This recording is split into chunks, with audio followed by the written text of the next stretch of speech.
আসসালামু আলাইকুম। আজকে 3 ফ্লেভারের ট্যাং কিভাবে বাসায় তৈরি করতে পারবেন ওই রেসিপিটা শেয়ার করব। এই রমজান মাস জুড়ে আমাদের শরবত খেতে হয়, আর ট্যাংটা তো প্রায় প্রতিদিনই লাগে। আপনি নিজেই অল্প কিছু উপকরণ দিয়ে এই ট্যাংটা বাসায় তৈরি করতে পারবেন। খুব ইজিভাবে এই ট্যাংটা বানানো হয়ে যায়। আশা করছি আজকের ট্যাং রেসিপি ভালো লাগবে সবার কাছে। প্রথমে আমরা অরেঞ্জ ফ্লেভারের ট্যাংটা তৈরি করে নেব। ব্লেন্ডারের যে ছোটো জারটা আছে যেটাতে আমরা শুকনো মশলা গুঁড়ো করে ওইটা নিয়ে নিচ্ছি। 1 কাপ নিয়ে নিচ্ছি চিনি, তারপর নিয়ে নিচ্ছি এখানে 1/4 কাপ গোলকুস, 1/4 চা চামচ দিয়ে দিচ্ছি লবণ, আর 1/4 চা চামচ দিয়ে দিচ্ছি সাইট্রিক অ্যাসিড। এটা অবশ্যই দিতে হবে, এগুলো আপনারা সুপার শপে কিনতে পাবেন।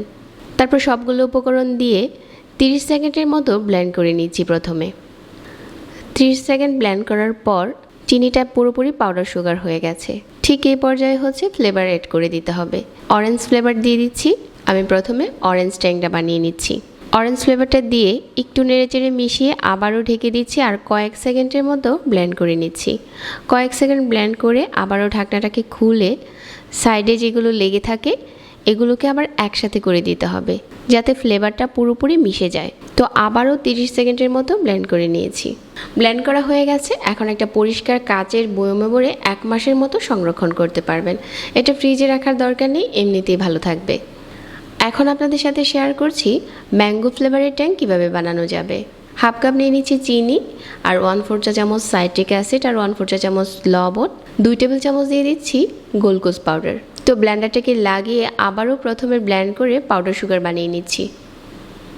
যখন এরকম পাউডার সুগারটা বানানো হয়ে যাবে তারপর এখানে ম্যাঙ্গো ফ্লেভার দিয়ে দিচ্ছি, আর আবারও কয়েক সেকেন্ডের মতো ব্লেন্ড করে নিচ্ছি। ফ্লেভারটা শুধু মিশিয়ে নেওয়ার পালা।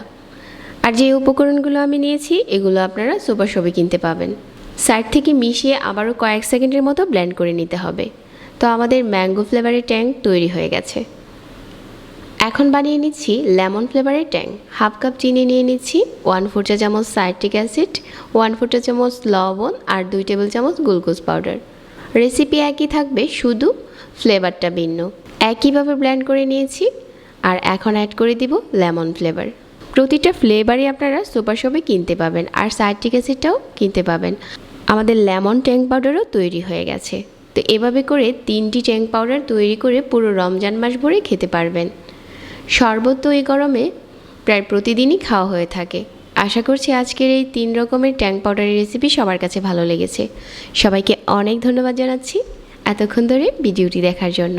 আর আজকে এখানেই বিদায় নিচ্ছি। আল্লাহ হাফেজ।